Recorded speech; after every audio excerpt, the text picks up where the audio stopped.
हमारा पहला क्वेश्चन है, बहुत ज़्यादा चलने या दौड़ने से हमारी मांसपेशी में क्रैम्प का तकलीफ क्यों होती है। तो देखिए, बहुत ज़्यादा चलने या दौड़ने से हमारी मांसपेशी में क्रैम्प की तकलीफ लैक्टिक अम्ल के संचयन के कारण होता है। तो हमारा यहाँ पर ऑप्शन नंबर ए सही हो जाता है, अधिक मात्रा में लैक्टिक अम्ल के संचयन के कारण। अब देखते हैं क्वेश्चन नंबर 152। देखिए, यदि आप नए हैं इस चैनल पर तो आप इसके पिछले जो भी वीडियो अपलोड किए गए हैं वो आप प्लेलिस्ट में जाकर यानी 1 से 51 तक वीडियो को आप आसानी से देख सकते हैं। और यहाँ पर उसके आगे पार्ट 4 में यह वीडियो अपलोड हुआ है। पार्ट फर्स्ट, सेकेंड और थर्ड को आप जाकर प्लेलिस्ट में देख लीजिए, जो आपके लिए बहुत ही महत्वपूर्ण होगी। ठीक, अब देखते हैं 152 नंबर क्वेश्चन।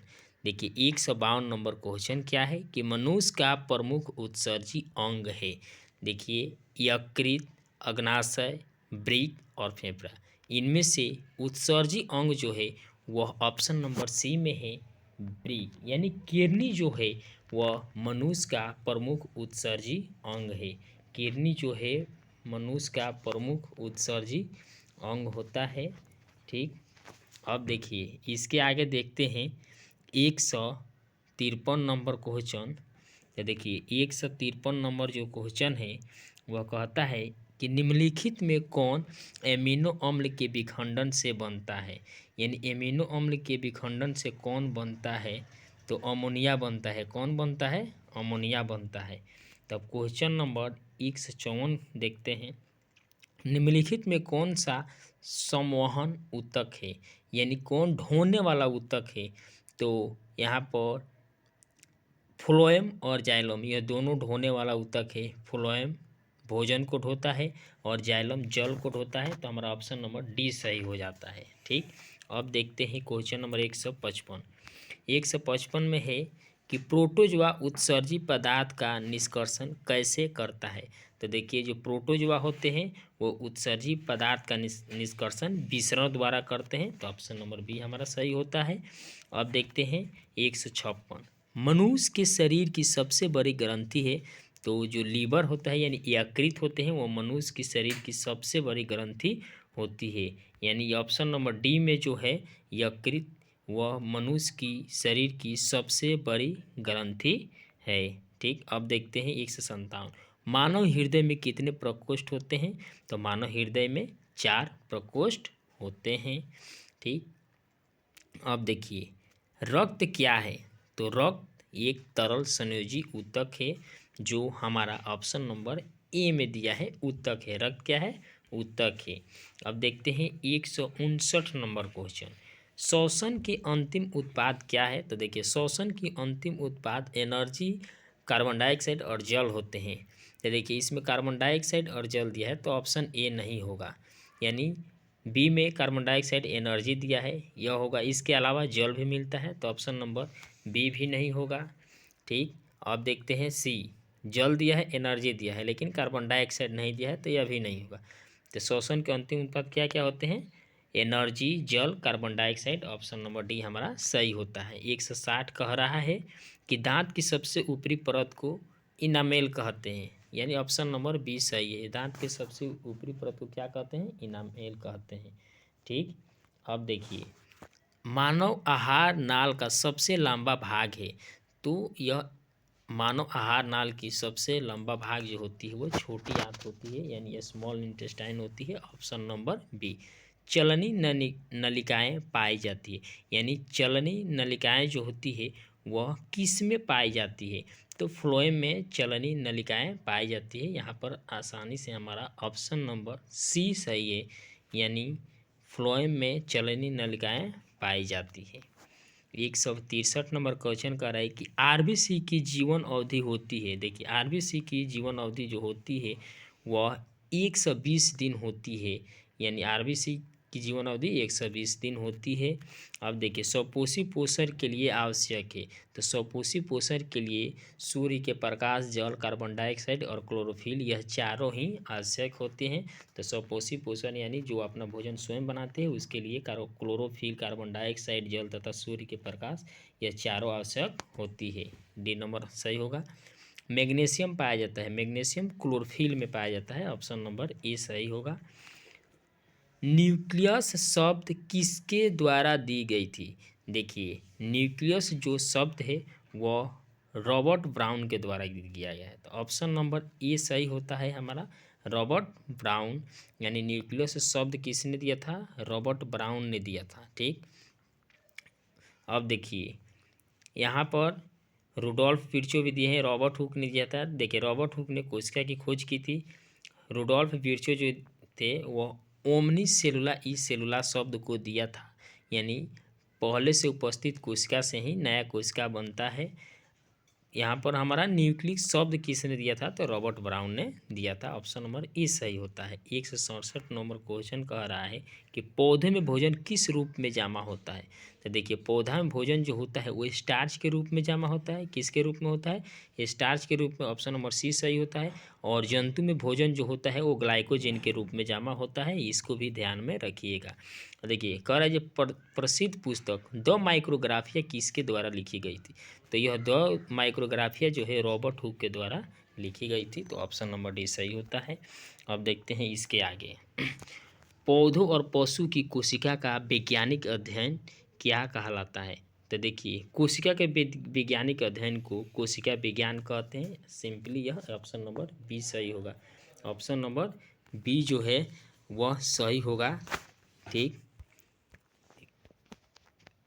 चलिए अब देखते हैं मानव हृदय घिरा हुआ है, यानी मानव हृदय किससे घिरा रहता है? तो देखिए जो मानव हृदय होता है वह पेरिकार्डियम से घिरा रहता है, तो ऑप्शन नंबर हमारा ये सही होता है। ठीक, अब देखते हैं क्वेश्चन नंबर 171। मनुष्य के श्वेत रक्त कोशिका की जीवन अवधि होती है, तो मनुष्य की श्वेत रक्त कोशिका की जीवन अवधि जो 1 से 3 दिन होती है, 3 से 4 दिन होती है। कितनी होती है? 3 से 4 दिन होती है। पीत रस कहाँ से स्रावित होता है? तो जो पीत रस होता है वह यकृत यानी लीवर से स्रावित होता है। किस जीव में हीमोग्लोबिन नहीं होता है? तो पक्षी में हीमोग्लोबिन होता है, मक्खी में हीमोग्लोबिन नहीं होता है, मनुष्य में होता है। तो हमारा सिंपली बी नंबर ऑप्शन होगा कि मक्खी में हीमोग्लोबिन नहीं होता है।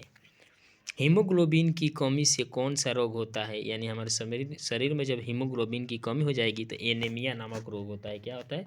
एनीमिया नामक रोग होता है, ऑप्शन नंबर सी सही होता है। एनीमिया नामक रोग उत्पन्न होता है। मनुष्य आहार नाल में अवशेषी अंग है, यानी मनुष्य के आहार नाल में कौन सा अवशेषी अंग होता है? तो अपेंडिक्स जो होते हैं वह अवशेषी अंग के रूप में जाने जाते हैं। 176 नंबर क्वेश्चन है कि निम्नलिखित में कौन ट्रिप्सिन एंजाइम का कार्य करता है?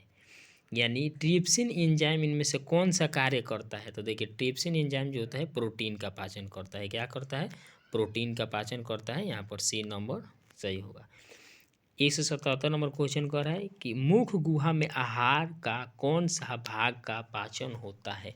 तो देखिए मुख गुहा में, यानी इनमें से ऑप्शन जो दिया है वो मुख गुहा में किसका पाचन होता है?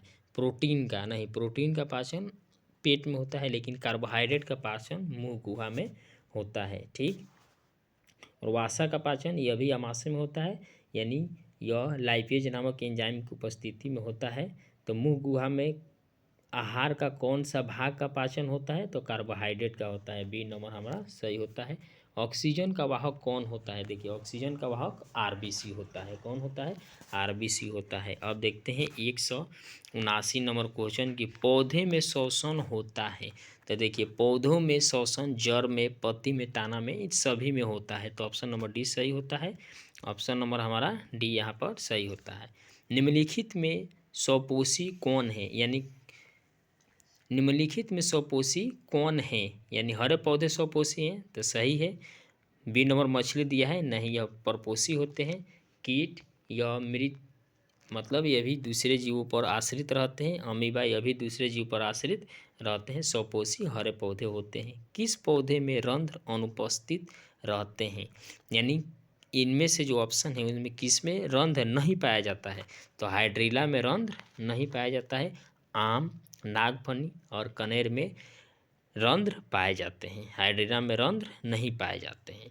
मानव गुर्दे का आकार होता है, यानी मानव किडनी का आकार कैसा होता है, तो सेम के बीच का आकार होता है, यानी ऑप्शन नंबर सी सही होता है। सेम के बीच का आकार का होता है मानव का किडनी। मानव का जो किडनी होता है वो सेम के बीच का आकार, यानी ऑप्शन नंबर सी सही होता है। अब देखते हैं 183 नंबर है, जीव की एक महत्वपूर्ण विशेषता है, यानी कह रहा है जी इनमें से कौन जीव की एक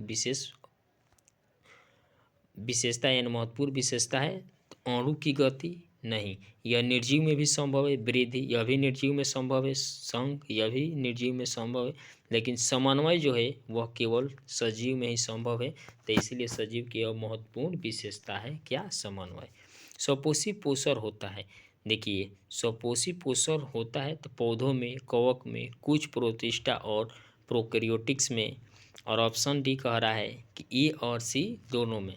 तो देखिए पौधों में और कुछ प्रोटिस्टा और प्रोकैरियोटिक में, यानी ऑप्शन ई और सी दोनों सही है।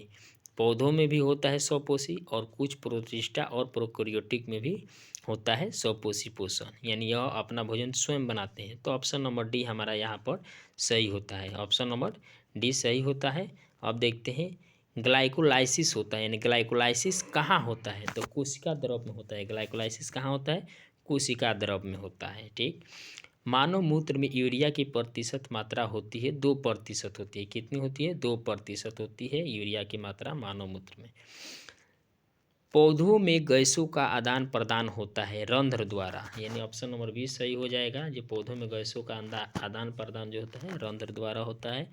इसके आगे देखते हैं परिशेषिका हिस्सा होता है, यानी लिखा है कि परिशेषिका जो है वो, तो इसका आंसर हो जाता है आहार नाल का, यानी परिशेषिका हिस्सा है आहार नाल का। देखिए यदि यह वीडियो आपको पसंद आए तो पेज को लाइक कीजिएगा, चैनल को सब्सक्राइब कीजिएगा और अपने दोस्तों में शेयर जरूर कीजिएगा।